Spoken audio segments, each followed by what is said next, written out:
Hello, everyone. I am Ben Johnson, and this is the Perpetual Chess Podcast. Perpetual Chess is a weekly chess interview show with accomplished chess players, authors, personalities, and adult improvers where they discuss their lives, their careers, and share tips about how to improve at chess. For more information, go to perpetualchesspod.com. So without further ado, let's get to the show.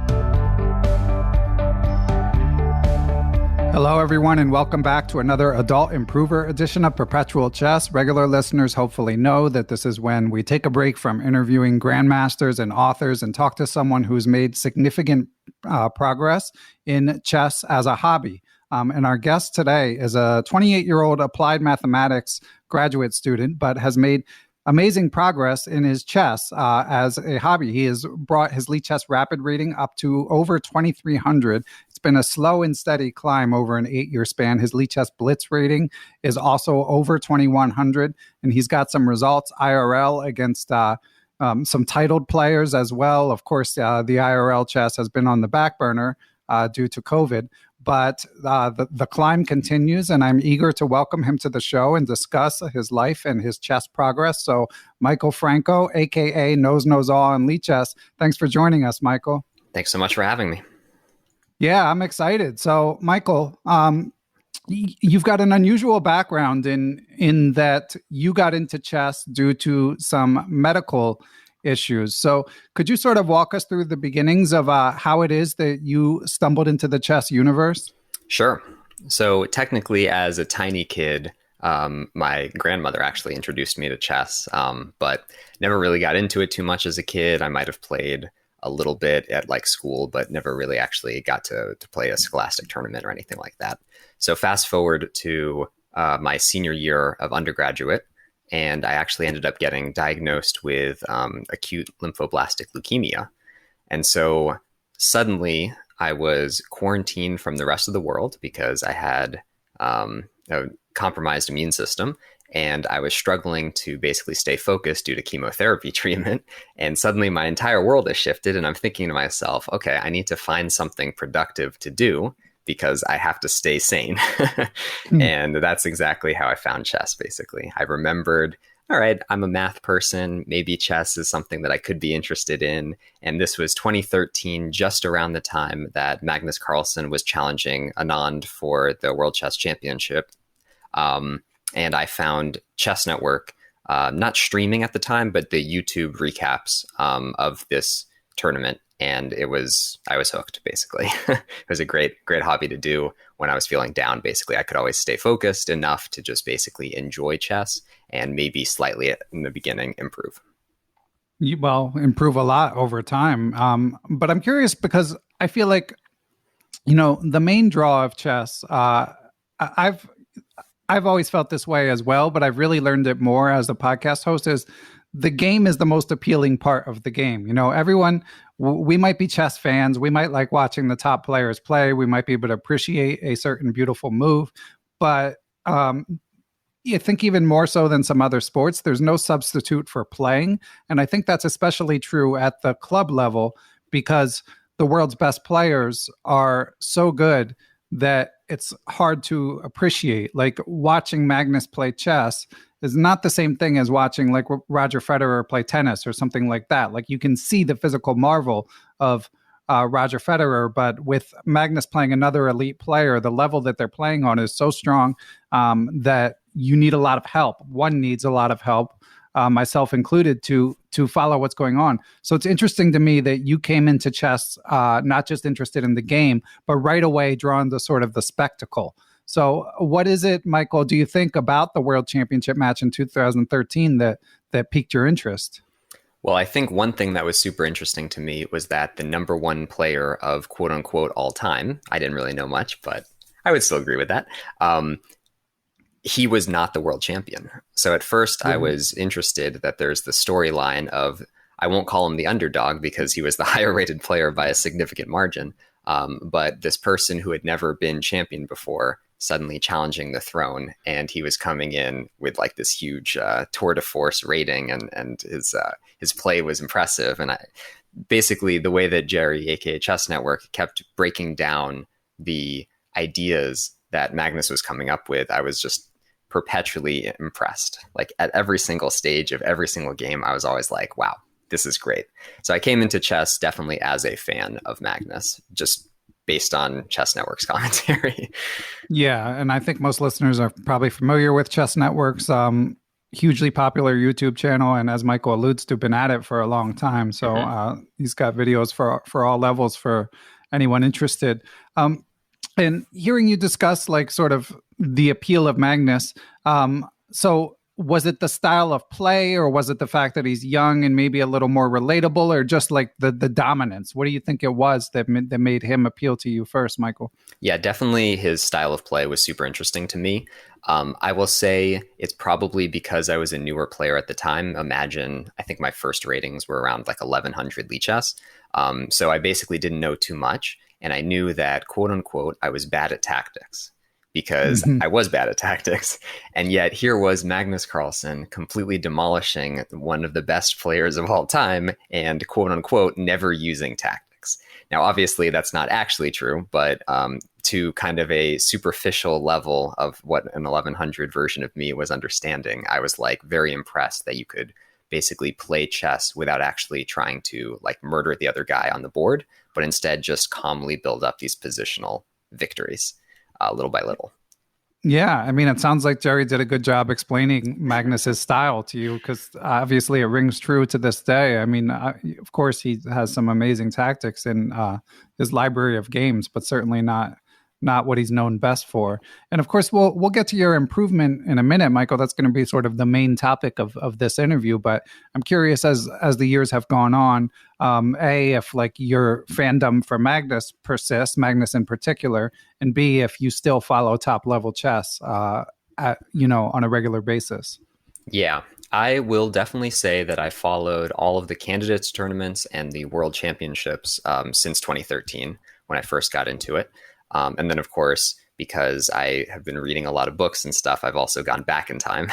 I've checked out Tal's games, I've checked out Karpov's games, Kasparov, etc. I won't follow live basically any of the other tournaments, usually due to time constraints. But there's a lot of really good recap videos out there. Power Play Chess in particular is a YouTube channel that I very much enjoy his recaps of the top level games. So I'm I'm occasionally following them, but I'm not like sitting there waiting for the players to finish their classical games and kind of analyzing in detail. It's just more of a hobby.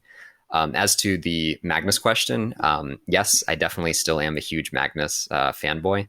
I will say that 2013, 14, 15, 16, and then like even 17 Magnus felt like what Karpov could have been if he had like a little bit more engines. And so I was always like very impressed. And this was around the time that I was starting to improve. So I kept being impressed by Magnus. But then fast forward to 2019 Magnus, and he just suddenly becomes Kasparov. And I don't understand how someone can do that even now, but it's just amazing to me, basically, how he was literally able to change his style completely on its head, and then also, by the way, reach his top rating of all time again. So I love that about him. Yeah, it's pretty amazing. I mean, I wouldn't quite compare it to Kasparov, like, because the thing is, he still has the whole toolkit from before too. Sure. But it's just like, yeah, something about AlphaZero, I think, and studying with the new engines sort of unleashed a whole new wave of creativity. And I like all the players, and of course, as a podcast host, I have to at least pretend to be neutral. But I do have a special affinity for Magnus. How do you feel about his chances against Nepo? Yeah, I definitely think that he is the favorite. I will say that if the position gets nonsensical, Nepo might be able to take a game off of him. But I don't know, 2019 Magnus, if he shows up, I don't think he can beat. Yeah, as we record this on September 29th, this won't be out for a couple of weeks, but the Meltwater Championship is ongoing, the Champions Chess Tour final round, and he's coming off a high in Norway chess. He seems to be peaking at the right time, but we'll see what happens. Nepo is certainly a formidable opponent. Yeah. But we'll leave it there on the global chess, elite chess landscape. Of course, as the World Championship comes closer here on Perpetual Chess, there will be more coverage forthcoming, as well as during the World Championship. So certainly looking forward to that. But this is an adult improver episode. So Michael, you're about 1100 in fairly short order, and we should say this is 1100 elite chess. So it's a bit of a pain constantly translating ratings, but for anyone listening, that's probably more like under 1,000 if you have a USCF rating or something like that. I mean, it basically means like you're probably hanging a piece every fourth game or something. Sure. You think No, at the beginning, Michael? much more than every fourth game. I was for sure hanging a piece basically every game, I would say, at that point. Okay. And then the journey begins. So what happened? How did you slowly hang fewer pieces? Yeah, that is definitely the biggest skill that I have gained from 1100 to 2300. I would say that it started with me listening to the advice that I kept hearing from people, which was chess is 99% tactics. And so I had a tactics app that I would kind of do on my downtime. I had graduated from undergrad and I was working for a little bit there while I was basically the treatment lasted several years technically, but it was really only 8 months where I was like out of it. So for kind of those several years, I was slowly getting better at chess as well as kind of like getting into the working world as well. I would say a lot of tactics during that time. I wasn't really improving by analyzing my own games because I wasn't playing any games worth analyzing. And I really had no connection to any communities or anything because at the time, kind of in my own little bubble, didn't have things like Discord. Twitch was the Twitch chess scene. I mean, the chess bras kind of started around then, but they weren't quite there. So there really was no live chess. You couldn't talk to anyone. So I was basically in my own bubble, saw a couple YouTube videos and just basically kept playing while focusing on not hanging pieces and then trying to recreate the tactics that I was doing in like the side. But yeah, the beginning was definitely quite slow, I would say. I did not improve very quickly at all for several years. But like you said, 99% tactics. So mainly you feel like if you were to look at your games and try to discern a lesson from it, it would be like, don't hang a piece, basically. Yeah, it was don't hang a piece. And then also, why aren't you developing? Why aren't you controlling the center? Yeah. Just kind of the basic things. A friend of mine actually had given me the book, a first book of Morphy, actually. And been name checking that one a lot lately. Go on. And while I read the material, I didn't have a chessboard, so I couldn't actually go through the book and I couldn't also visualize. So I kind of was struggling to actually see what was even happening on the chessboard. But I did read at least the like key takeaways of every single game, which is control the center, develop your pieces as soon as possible, make threats, et cetera, that like Morphy showed us how to do. So that I would say helped me a little bit, but I was still even too early in my chess development to really appreciate what I was being taught by the book, I guess. Yeah, I mean, Morphy can help, especially like you say, with the development and the castling. He's not going to help you not hang your pieces. You know, right. That's kind of that you're on your own for that. Definitely. But yeah, I mean, I think I mentioned on a recent podcast, Neil Bruce has been recommending that book for a while, and it's definitely a good choice for someone who was in a similar situation to where you were. So you're grinding tactics and slowly starting to hang fewer pieces.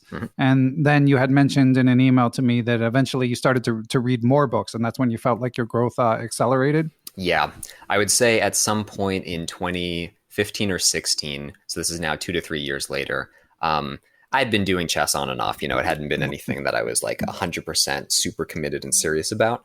But I had read at that point, Reassess Your Chess by Jeremy Silman, International Master Jeremy Silman. And the book it gets a lot of love-hate from the community. Yeah. Personally, it was the first time that someone had basically laid out to me all of the positional ideas.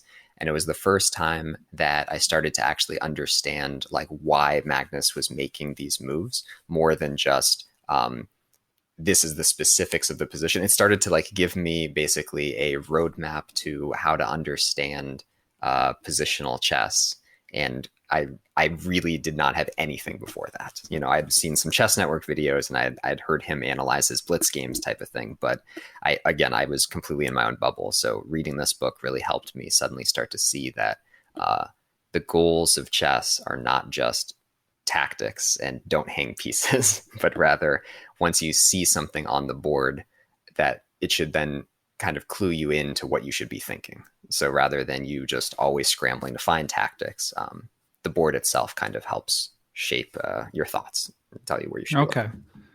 And I of course did a podcast about Reassess Your Chess that listeners can check out. And overall, I'm a fan of it. Although there are a couple other books I probably like even more just because of the sheer. It's like overkill. There's so much information in Reassess Your Chess. But one thing that strikes me is I feel like a lot of the people reading it, they feel lost when they're playing. Like what I think it can help a lot with is coming up with a plan. Like you don't know how to come up with a plan once you're like, okay, I develop my pieces and then what?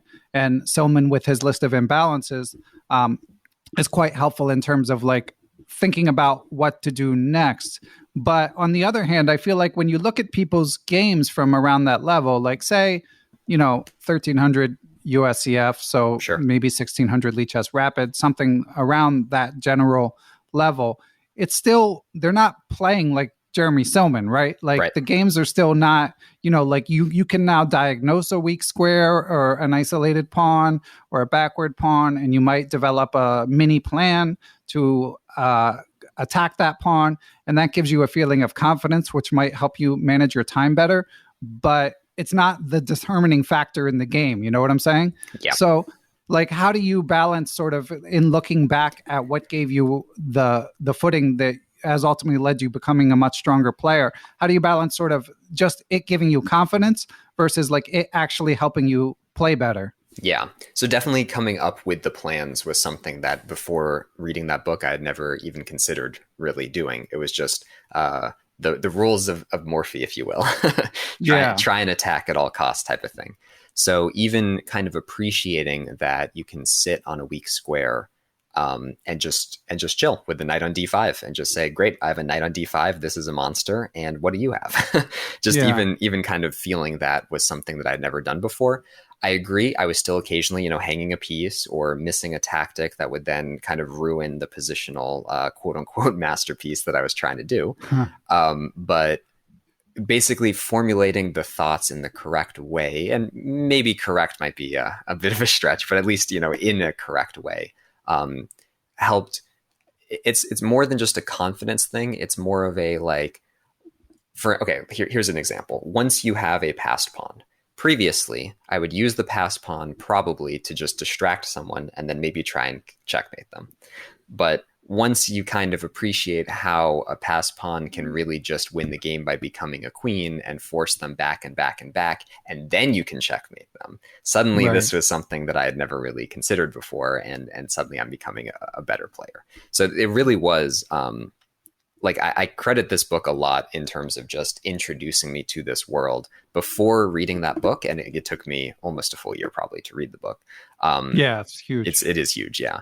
And go through a lot of the exercises with some friends. But basically it was before that I was confused. And after that, I at least had inklings of ideas that I should be considering that kind of made me feel both more comfortable and also like more directed. And so, yeah, then obviously the calculation level needed to then make that a reality was not there yet, but it was that was my first step. That was definitely a big first step for me. And really my rating actually did shoot up. I would say like 200 plus points after reading that book, or maybe just because of the year of chess. Yeah. And I have a follow-up on that, the aforementioned year of chess. But first, we're going to take a quick break and hear from our sponsors. Perpetual Chess is brought to you in part by our longtime sponsors, our original sponsors, Chessable.com. Chessable, of course, is known for its proprietary move trainer technology, which utilizes spaced repetition to help you remember openings tactical patterns, whatever it is that you're working on. They have a huge library of courses, including the free, short, and sweet versions of various openings. Speaking of openings, they just dropped Lifetime Repertoires, The London System by Grandmaster Lequang Liam. Love or hate the London, you got to know what to do against it, so be sure to take a look for that. And don't forget to sub to the How to Chess podcast hosted by yours truly. We just had Peter Svidler on, other big guests in the works. So all the links you need are in the show description. Let's get back to talking chess. And we are back. So, Michael, as you had just mentioned, you read Reassess Your Chess and felt like it helped your game immensely. One thing I'm curious about is, okay, you're reading this, but you're also playing. And I'm gathering from what you're saying that you were starting to reach the level where like some analysis of your game might be more beneficial. So what was your sort of approach to analyzing games during that period? Were you, and like what time control were you playing and stuff like that? Yeah. So this was definitely around the time where I was playing a lot slower time controls. I had basically cut off all of my blitz play because if I'm trying to kind of control a weak square or push a pass pawn, those things take a lot of effort and time. So I was really happy to play 15 plus 10 games mostly. Good for you. Yeah. And really basically focus on what went wrong. A lot of the time, what went wrong was I was missing tactics, I was missing threats, I was missing, things that were actually ruining my plans. But I was also starting to see games where the person would mess up, my opponent would mess up reasonably early, which would give me some huge positional advantage. And I would then actually be able to convert that into something that would be winning. So it was kind of the conversion process. I had enough time to figure out. So that must have been a good feeling. It was a good feeling. And I was not quite at the level where I was creating the positional things and seeing it before it would happen. But I was at the level where if it did happen, I was capitalizing on it. So maybe I wouldn't understand how all the pawn structures could change. And I wouldn't understand specifically like, oh, this would be great for me if that happened. But then sometimes I would kind of walk into these, wait a second, that's a weak pawn. Or, oh, I know the d5 square is really important. And then I would be able to actually capitalize on it. So yeah, that was really nice. And this was also around the time where I started to take chess a lot more seriously because I'm reading this book and I'm starting to understand and I'm seeing my rating go up. And I'm like, okay, let me actually put some effort into this. And I started reading more and I started playing more. And as you said, I started analyzing these games more. And around this point, I would say I was reaching roughly 2000 Lichess Rapid. Oh, that's big already. Yeah, so definitely that book, and I, to be honest, I've reread it a couple of times over the years. I won't say it's my favorite book anymore, but I definitely will credit it with opening my eyes to what positional chess is. Yeah. So obviously, in a second I've got to ask you what your favorite book is now, Sure. but I wanted to highlight. I think you mentioned in an email to me that you've never had a coach, right? Right. Yeah. So, I mean, that's impressive. You just figured it all out on your own. But anyway, what's your favorite book? Yeah. Back to the real question, right? It's a tough one. I don't really know if I have a favorite book. I will say that there have been some books that are extremely memorable to me. One of them was Igor Stahl's 50 modern chess masterpieces. Right. Yeah. And that showed, I've read that one a lot more recently, but that one showed 50 games, I think from like 90 to 2002 or sometime around then of just basically top level games and what they were thinking and how they play. And those games, just from like a pure aesthetic perspective, were just like, oh, wow. Like if I could get to that level, talk about something that you could be proud of, like any of those games were just unbelievable. So I really liked the sense of awe you could get from that game, from that book. And I also think he did a pretty good job of explaining like the thought processes. I'm not sure if I necessarily improved on the same level like I did from Reassess Your Chess, but in terms of just like very memorable game after memorable game, just going through that was pure joy. It was really, really fun.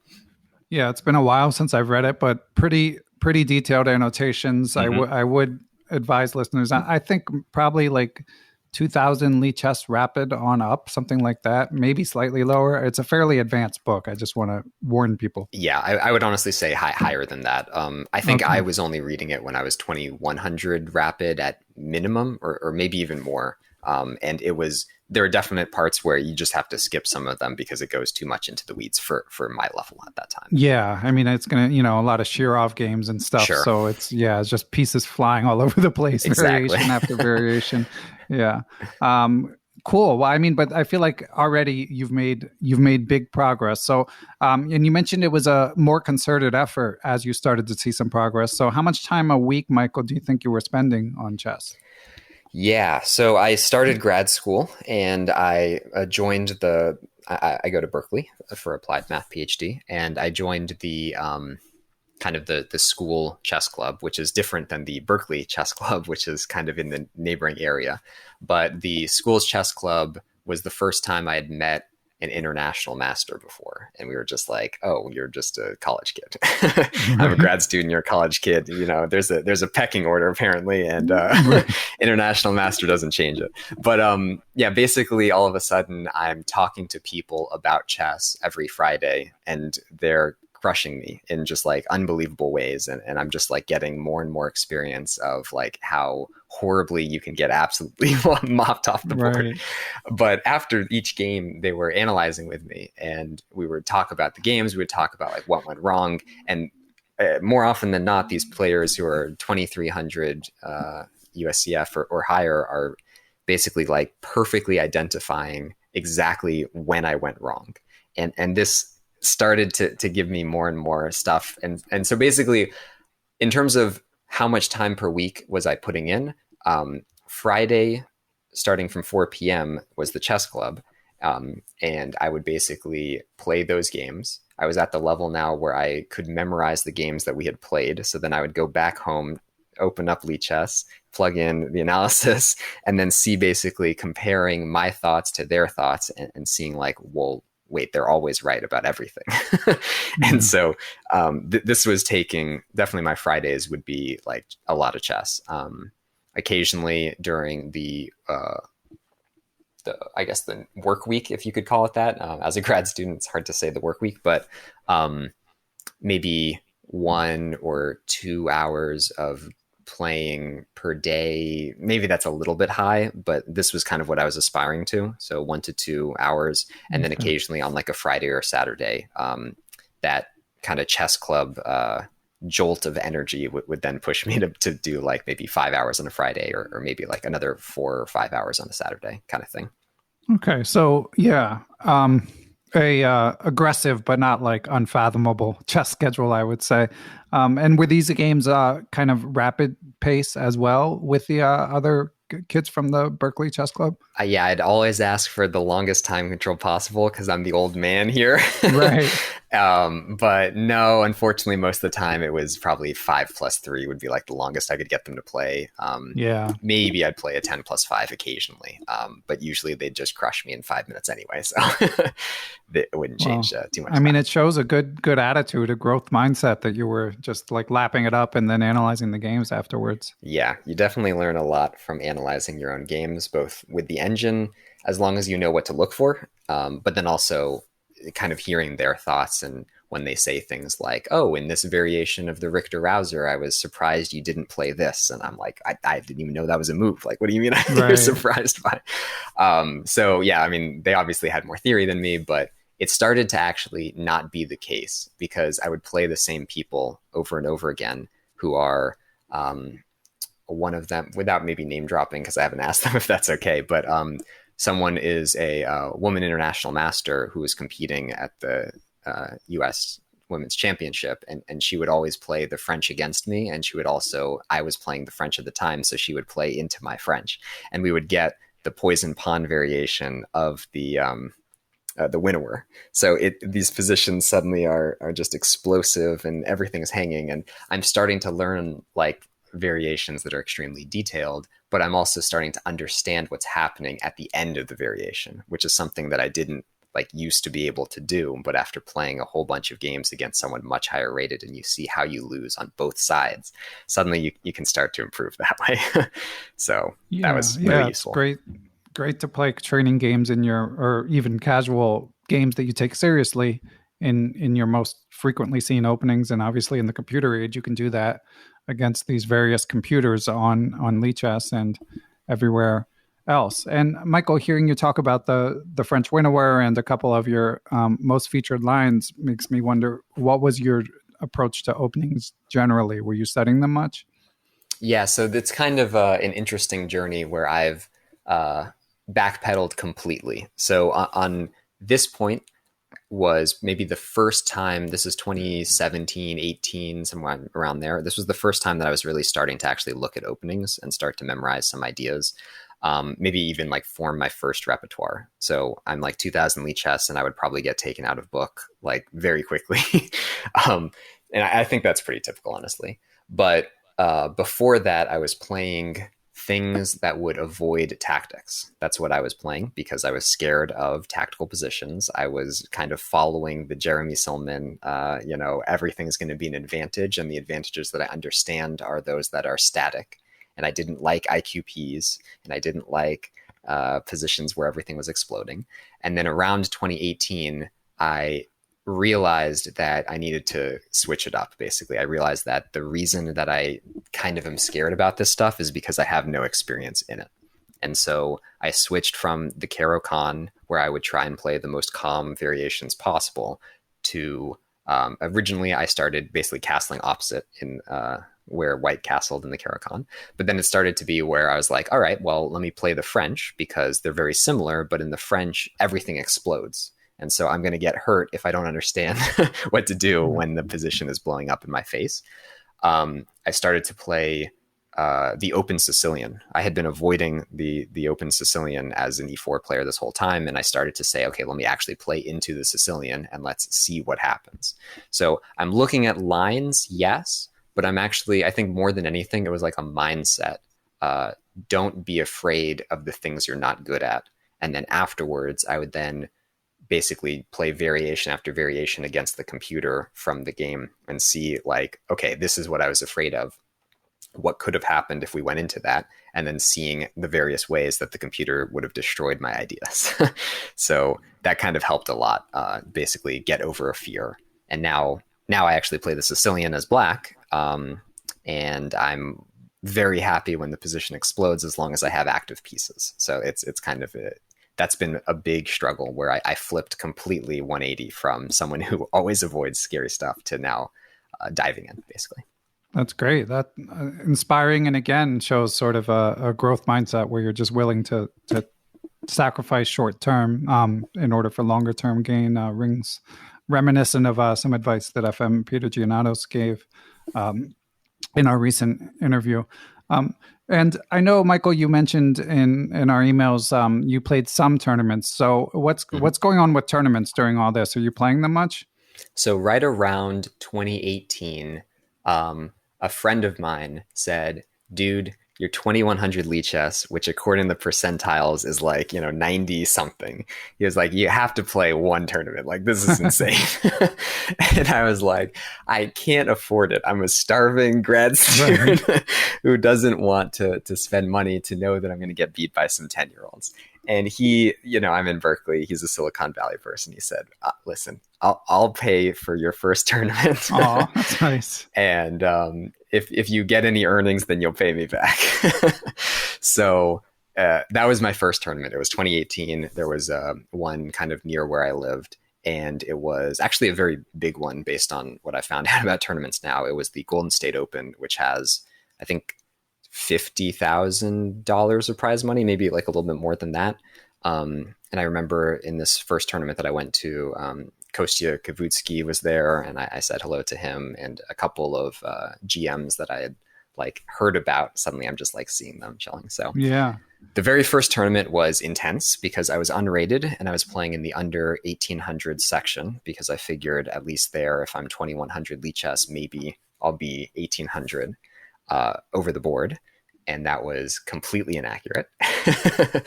As an aside, I always hear people say that people who only play online chess don't adapt well to playing in person over the board chess.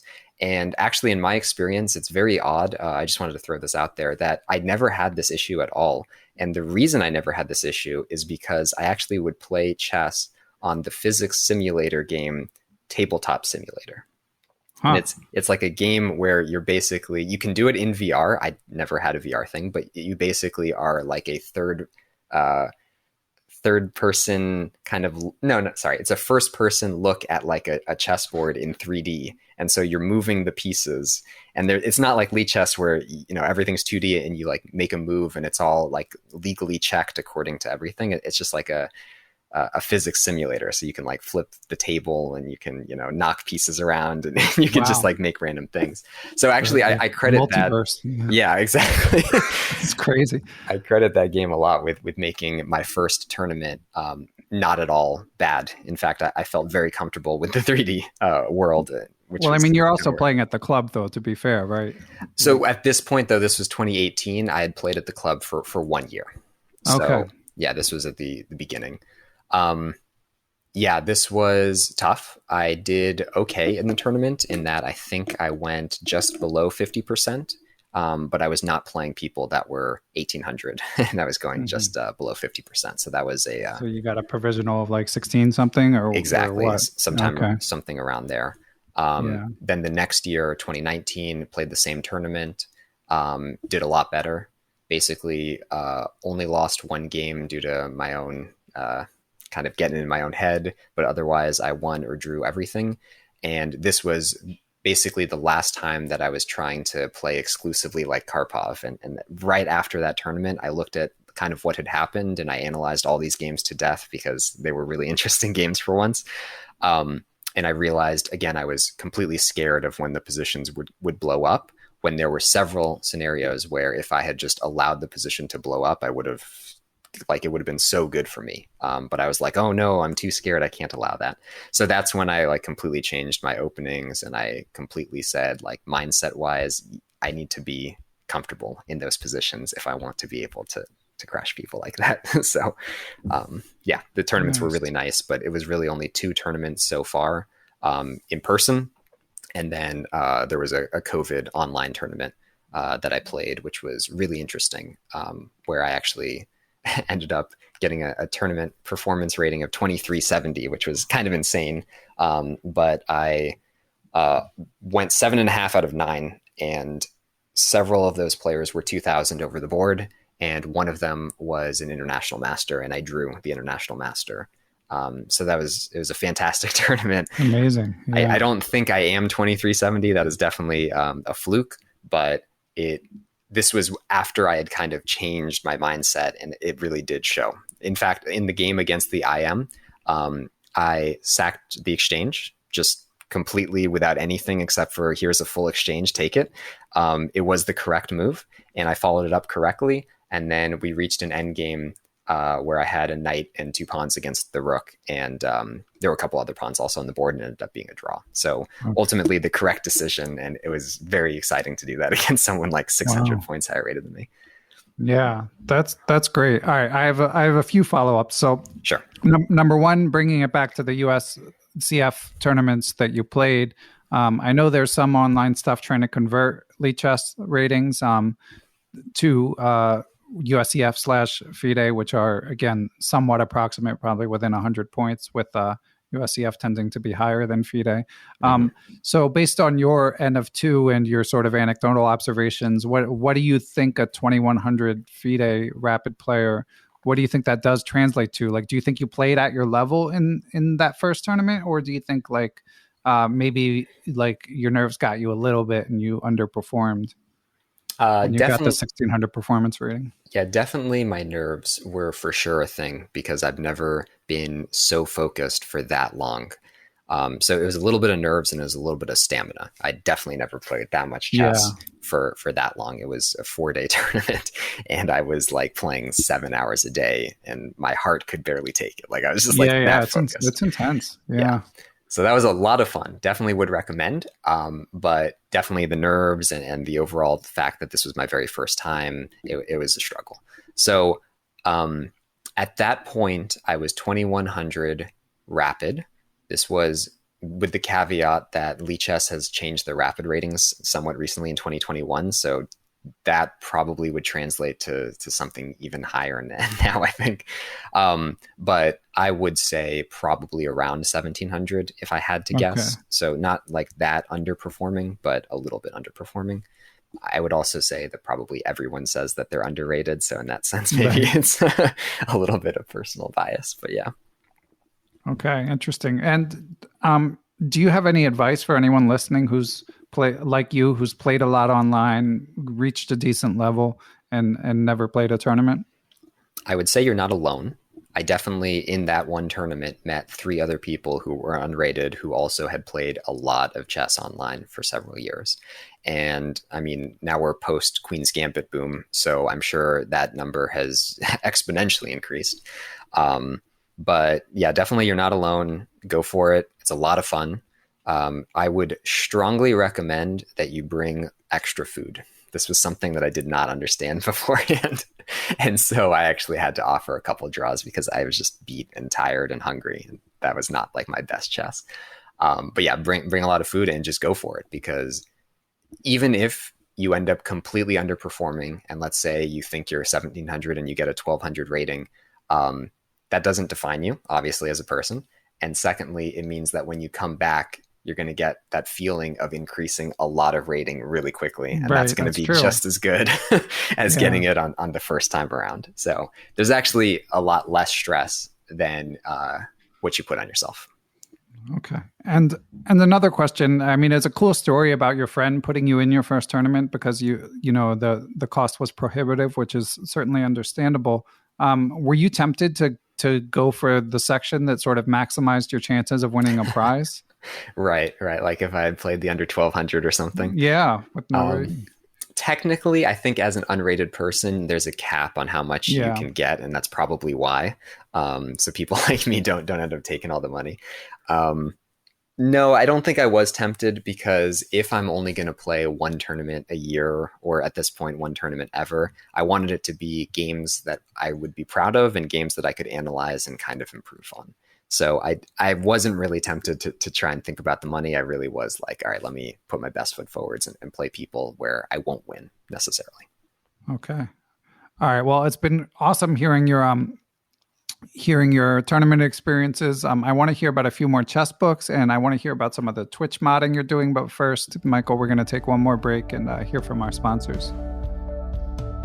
Perpetual Chess is brought to you in part by chessmood.com. Chessmood is a subscription-based instructional website founded by Grandmaster Avtek Gregorian, who you can hear on episode 192 of Perpetual Chess. Founded by Avtek and his team of Grandmasters, there's a huge library of opening, middle game, and end game videos. There's special events like webinars, streams, one-on-one blitz games.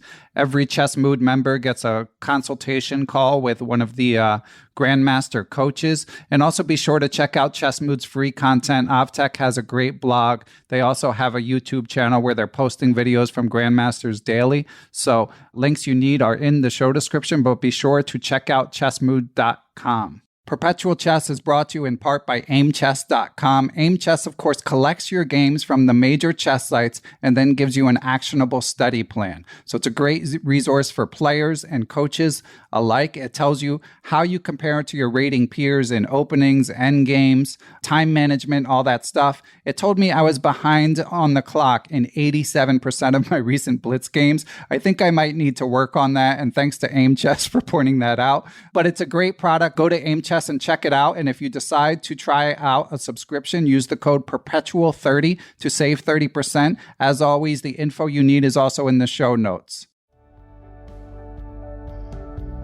And we are back. And so, Michael, I wanted to follow up because in our correspondence, you mentioned several other books. So I'm curious, like, you could bring it forward to sort of your current level. Like, what are you working on in your chess now, and what's sort of getting you excited right now? Yeah, there's been a lot of chess books that I've been reading since COVID hit. My top ones that I've finished would include, I basically finished Pump Up Your Rating. That was a pretty good book. Yeah, that's Um, good. Essential Chess Sacrifices was a really fun book also to kind of dig into, where it was, here's all the ways you can sacrifice on f7. Here's all the ways you can sacrifice on g7. Here's all the ways you can play knight d5 as a piece sacrifice. And as I was kind of picking up the Sicilian, this was kind of a fun way to see, oh, wait, all these are open Sicilians. Because that's just like where fun happens on the chessboard, if you will. And I have also been reading very currently, like the most recent book that I've been reading is Agard's GM Prep Thinking Inside the Box. It's a little bit above my pay grade, but I've been doing it kind of with some friends. We've been working through the puzzles together, and the actual like advice he gives, not all of it even applies at all to my rating, because he you know, he's talking to someone who's going to be like a 13 or 14-year-old pushing GM, and he's saying like, here are the thoughts you need to have on the opening, and I'm here just being like, I completely changed my repertoire just to kind of get a little bit more experience. So yeah, it's definitely above my pay grade, but it's really well written, and I really do like that book as well. Yeah. Let's see, there's a couple others for sure. There's I haven't done Woodpecker Method, but Pump Up Your Rating did talk about the Woodpecker Method, and I like that idea for sure. There was the book, let me recall, it was Sokolov. I'm trying to remember what his book was. Middle game something or other. Yeah, exactly, like chess middle games. And then also the other one that was similar to that was Del Rio's Chess Structures, I think is what it was called. Yeah, and Rios. Yeah, it's a great book. That one was definitely, Flores Rios. Yeah. Yeah, that was probably the best book on chess structure that I'd read. Although I haven't really checked out Sam Shanklin's, which is also supposed to be quite good. So I've read a lot of books in the past 2 years, and I don't know exactly how much it's helped me. It's definitely opened my eyes to a lot, but in terms of like overall chess improvement, sometimes I'll say it's a little bit more entertainment than it is straight improvement. Analyzing the games in particular, and analyzing your own serious games with higher rated opponents has probably brought me more actual improvement than most of those books. Yeah, I think that's an important point to highlight, because I enjoy reading them as well. But you know, I was just listening to James Altucher, of course, who's been on the podcast. He interviewed Judith Polgar.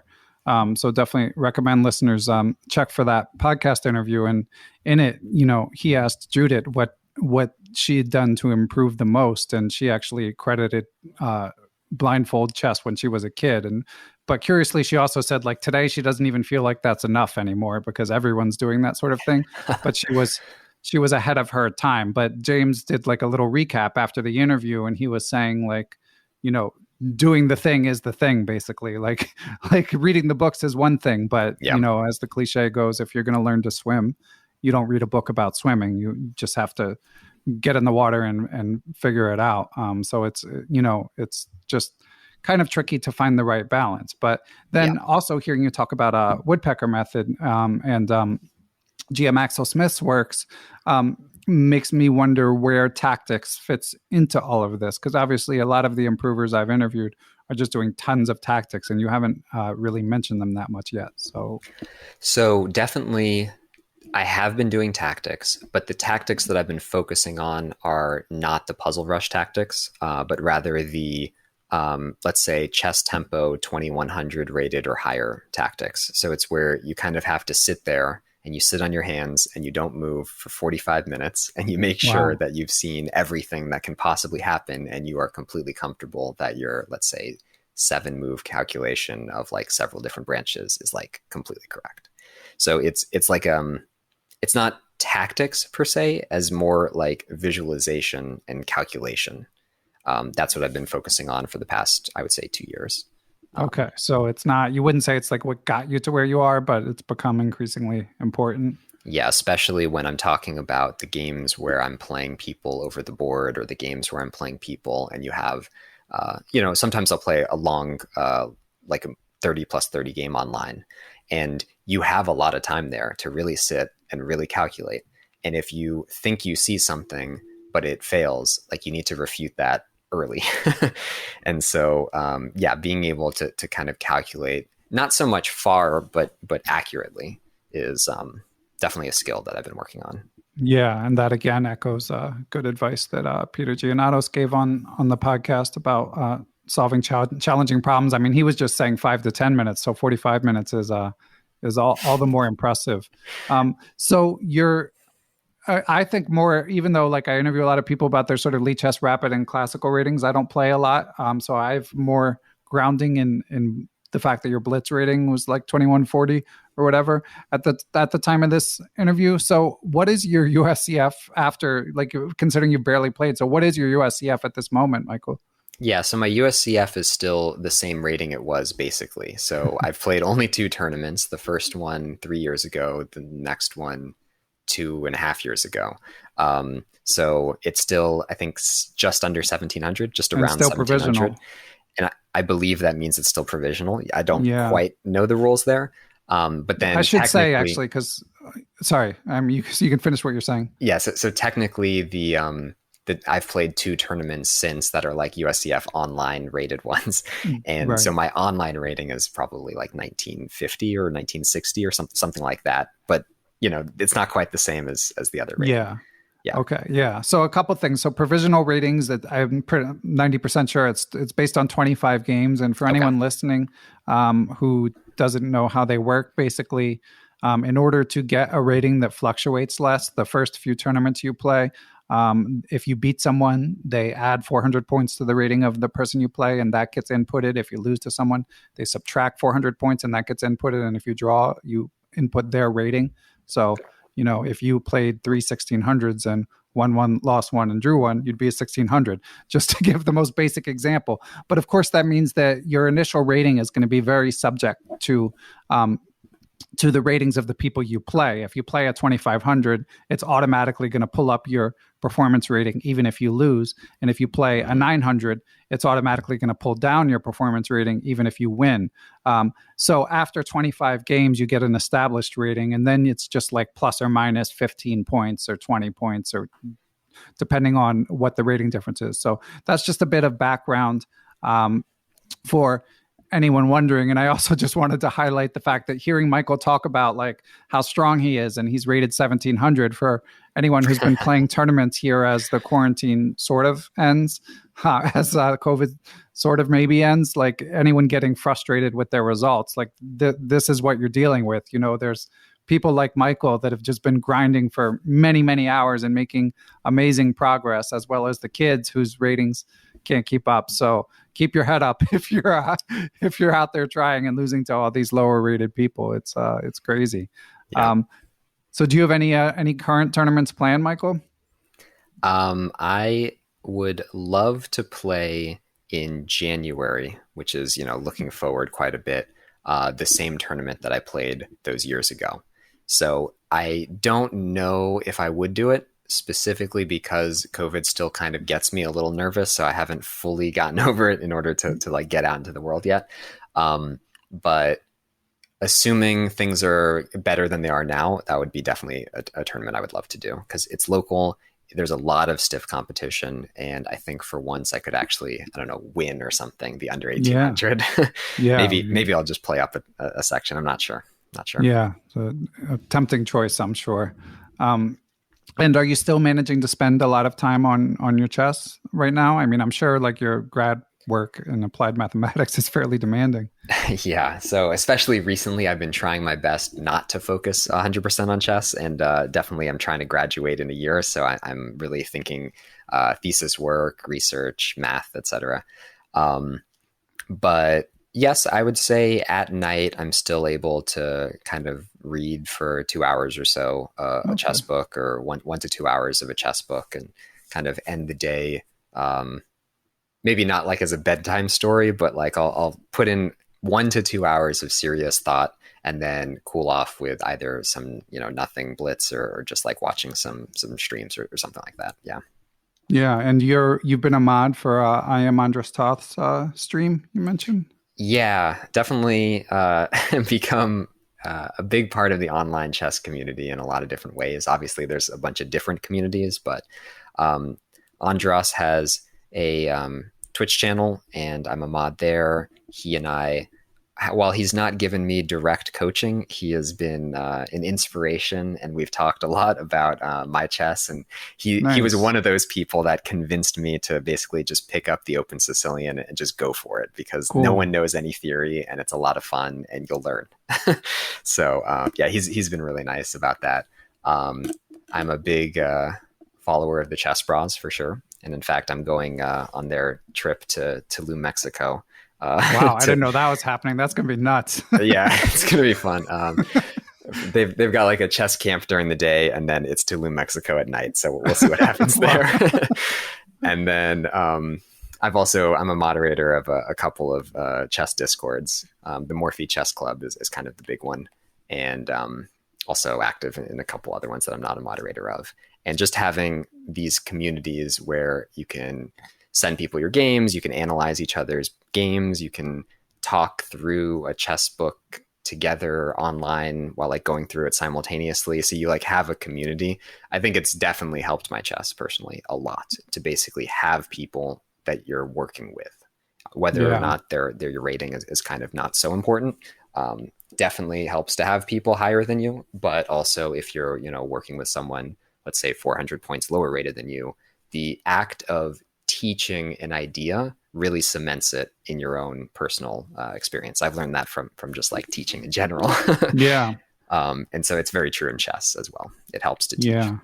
Yeah. That harkens again back to James Altucher's plus minus equal, which Jesse Cry also did a video about. So listeners should check for that. But basically that's the idea, is that you learn more from teaching in addition to playing. So before we let you go, Michael, this has been some amazing tips, and it's really inspiring to hear of your progress. But we do have one math-related Patreon mailbag question. So this is from friend and supporter of the podcast, Matt Elliott. And Matt asks if you feel that your mathematical background has helped your chess game. In particular, have you studied graph theory? If so, do you feel it has helped your chess? And you should explain what graph theory is, like you did to me before we were recording. So I don't know if my math experience in particular has helped with my chess. You could argue that there are parts of math where you definitely have to visualize kind of where you want to go. And there's certainly a logic to proofs that would be very similar to the logic you use when you're kind of refuting a variation that you're trying to consider over the board. So in that sense, yes, they are similar. And I basically, the reason I started chess during my original self-quarantine was I thought I liked math, and don't math people like chess? Like I had heard that, so I looked into it. Spoiler alert, it seems yes, in fact, I do. Sounds like you're more convinced about chess than math by the way you phrased that sentence.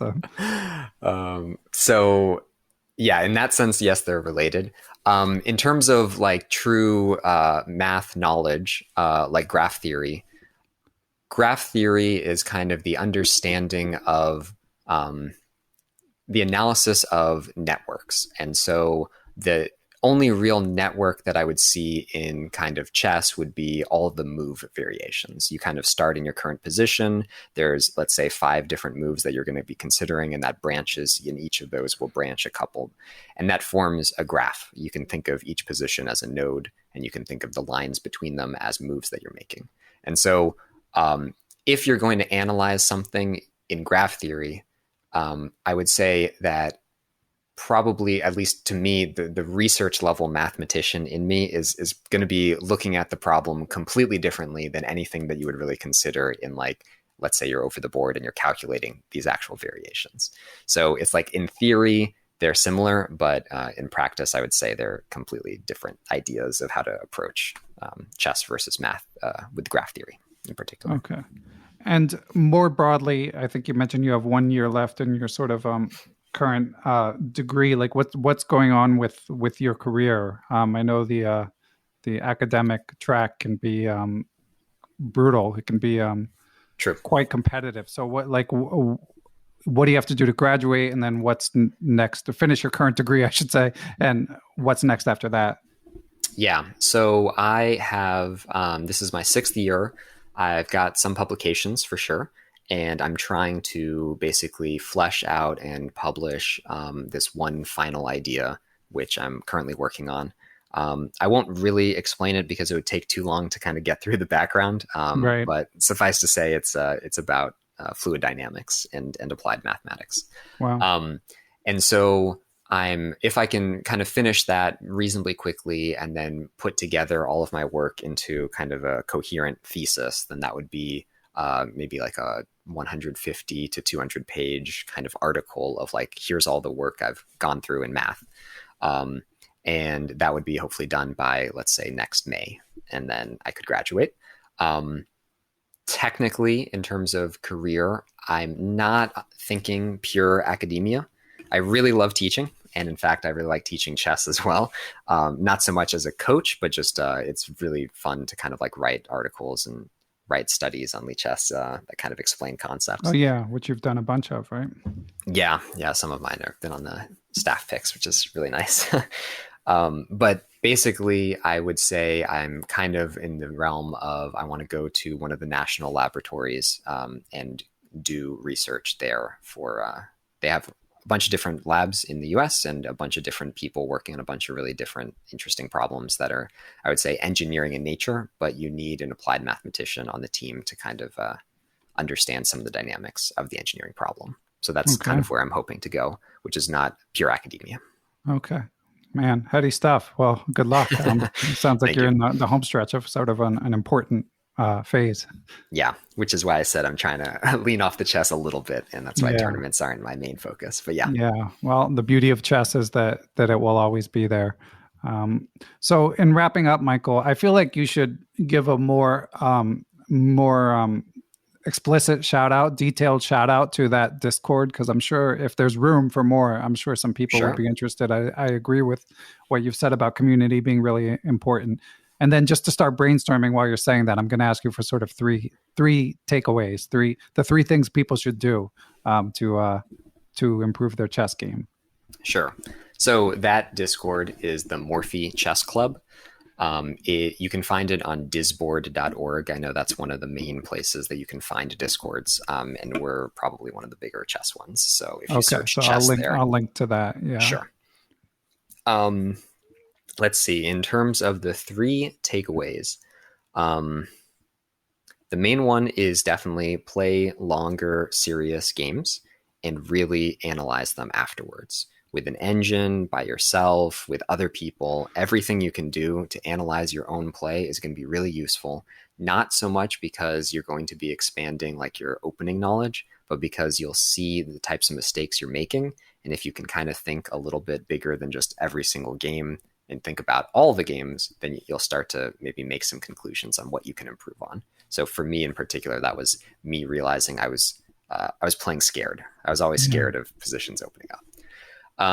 That's definitely the biggest one. Let's see, three takeaways.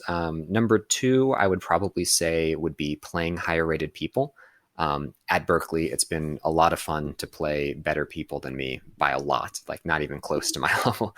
And when you hear their thoughts, I guess it goes back to analyzing your own games, but when you hear their thoughts, they have some really interesting things to say. And so talking to your opponents, both online and in person, has been something that I really like. Maybe that's similar to analyzing, but I'll put that as number two. Yeah, that's good. And then number three, at least for me, I'll put it as enjoying the game is sometimes more than just improving my own play. And so that's why I really like reading the chess books. And that's why I really like kind of going back in history and seeing games from Tall and seeing games from Fischer. My 60 Memorable Games was like a really good book, not because I probably improved a lot by reading it, but because these were some monumental figures in chess, and it's always interesting to kind of see their history. So getting a feel for the overall scene for me brings so much enjoyment that it kind of keeps a passion for chess running the entire time. So then when I have to do something I don't want to do, like memorize a whole bunch of moves of some opening in the Najdorf or something, you can keep the passion because you know its place. Awesome. All right, man. Well, this has been amazing. So many actionable recommendations, book recommendations. Yeah, it's great to see, and it's awesome. Also, I mean, I feel like we barely even spent time on the sort of chess as an escape for medical issues. I mean, it's awesome that like you were able to grab onto it at that moment, and that your interest has sustained.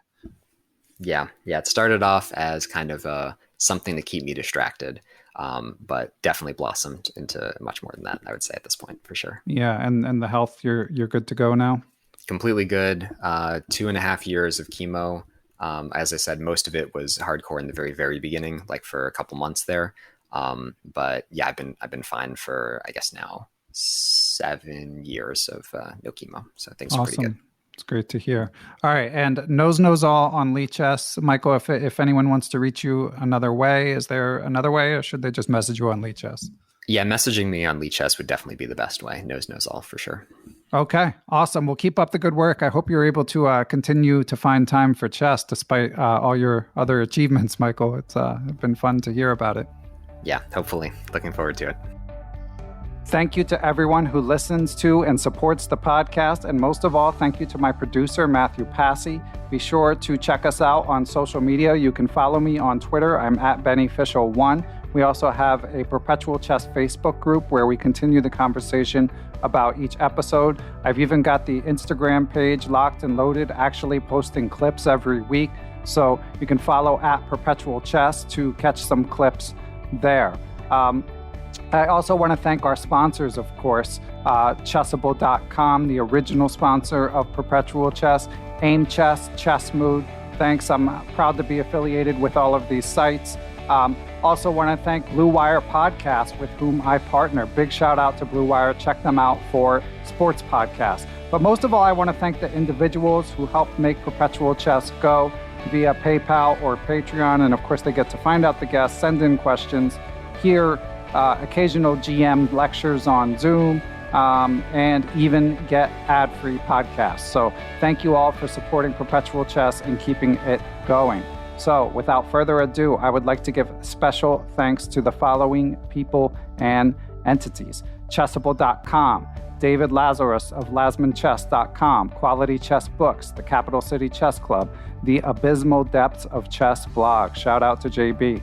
Adapta Interactive Web Designs and Services, the Apprend Chess Twitch channel, A Needy Deer, Austin Clough, Benjamin Porteau, Bill Sigler, Kathy Carr, Chad Oliver, the Charlotte Chess Center, the Chess Central's Chess blog, Chessmood.com, Chris Flanagan, Chris Lott, Dan O'Hanlon, Daniel He, Danny Davidson, David Mitchell, I am Dimitri Schneider, Douglas Wilson, I am Eric Rosen, Farhan Thawar, Faraz Sawaf, Gary Foreman, Glenn Downing, Greg Harfst, Greg Shahadi, Gregory Gulick, Hampus Axelson, James Kennedy, Jay Garrison, Jeff Martinson, Jeff Schaefer, Jeremy Nilsson, John Jernigan, John Rockefeller, John MacArthur, Kevin Forsyth, Kevin Gilmore, Kevin O'Callahan, Kevin Pryor, King's Selt, King's Crusher YouTube channel, the law offices of Stuart Katz, Matthew Feeney, Michael Can, FM Michael Oblin, Mr. Mike Shahadi, the famous Mr. Dodgy, the Nerdnace Twitch channel, Peter McManus, GM Peter Prohaska, Peter Sadi, Philip Vlummans, the Playmore Chess Academy of the Hamden Chess Club, Ray Lillywhite, Reuven Fisher, Robert Hansen, Ross Crossland, Seattle Chess Club, Shane Unger, Stefan Kelty, Stephen Martinez, Sven Gierson, Thomas Tachenko, Todd Bryant of StrongChess.com, Todd Kennedy, the Vintage Patzers, which is a Chess.com improver group, and Wayne Beam. I would also like to give thanks to Ace Vallega, Adam Fowler, Adam Ralph of ChessEngland.com, Adrian Gutierrez, Al Hastings, Alan and Maggie Sue, Alex Pejas, Alexander Markovitz, Antonio Cancino, Antonio Leonfor, FM Andre Terakov, Dr. Andrew Perry, Angus McLeod, Barry Hessian, Bill Juniper, Bill Moran, Bill Trammell, Brad and Andy Rosen, Brandon Halseed, Brian Chase, Brian Mullis, Bruce Scott, Brian Tillis of Palm Beach Chess, Cameron Davis, Can Kabadai, Chad Hilton, Chad Likens of Rose City Chess in Portland, Oregon, Chess for Charity in Jacksonville, Chess Patzer Spain, Dr. Charles Snodgrass, Chris Kiefer, Chris Wayne Scott, Christopher Baumgartner, Christopher Chabris, Christopher Wood, I am Christoph Zalecki, aka Chess Explained, Coach J's Chess Academy, Costa Caros, Courtney Fry, Craig Mallon, Daniel Ginsberg, Daniel Naylor, Dave Best, Dave Saylor, David Blaskotchek, David Brown, David Goris, David Hamblin, David Cramley, David Peterson, Dennis Parrish, FM, Donnie Ariel, Dwayne Edmonds, Ed Daly, Ed Mead, Edwin Rodriguez, Ethan Smith, Evan Rosenberg, Ewan Richardson, Ian Mason, Felipe Melo Perilla, Fox Valley Chess Club, Francis Letarte Lavoie, Frank Tortoris, MD, Frank Zananis, Gary Andrews, Gary Lewis, Gautam Narula, Gene Stewart, George Foote, George Harris, Giovanni Russo, Gregory Higgins, Han Shute, Harish Srinivasan, Howard V. Han, Jacob Kovac, Jason Apollo, Jason Murray, Jacques Perry, James Aspinwall, James Benastia, James Muir, Jason Woolham, Jay Tuttle, J. Deep Chakrabarty, Jeff Anderson, Jeffrey Martello, Yep Hoyland, Jerry Wells, Jesse Decumus,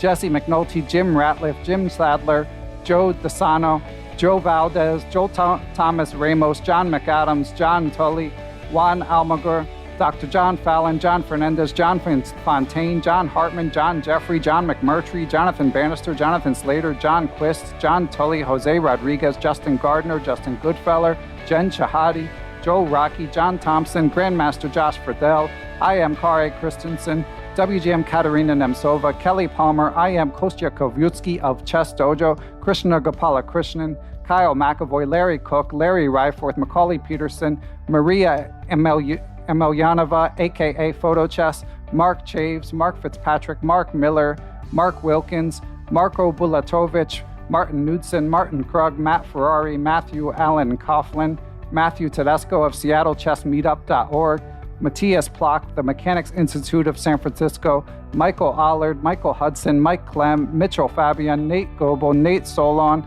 Neil Bruce, Negma Milijanov, Nicholas Isabel, Olaf Mueller-Michaels, Pablo Davida, Grandmaster Pascal Charbonneau, Passy Passanen, Paul Bain, Paul Clarkson, Paul Eckert, Paul Sweeney, Paulo Santana, Peter Lux, Queenside Management Limited of Switzerland, Randall Montgomery, Randy Temple, Ricky Grijalva, Richard Hollenbach, Richard Tucker, Robert Callahan, Robert Turner, Robert Wall, Robert Wilson, Rory Coleman, Ryan Berg, Samson Teaches Chess, Satyajit Malugu, The Say Chess, Publishing, Unstoppable, Empire, Scott McKinnon, Scott Rose, Sean Krause, Sebastian Finsterwalder, Sergey Makagan, Seth Ruzicka, Seth Will, Sean Tracy, Silver Knights in Richmond, Simon Schmidt, Stefan Roller, Stephen Miller, and Tom George, WGM, Tatyev Abrahamian, Terry King, Thomas Brown, Tim Brennan of TacticsTime.com, Tim Seymour, Timothy Ha, FM Timothy Wall, Tobiah Rex, Tom Edsel, Tommy Farron, Tony Rotella, Tyron Price,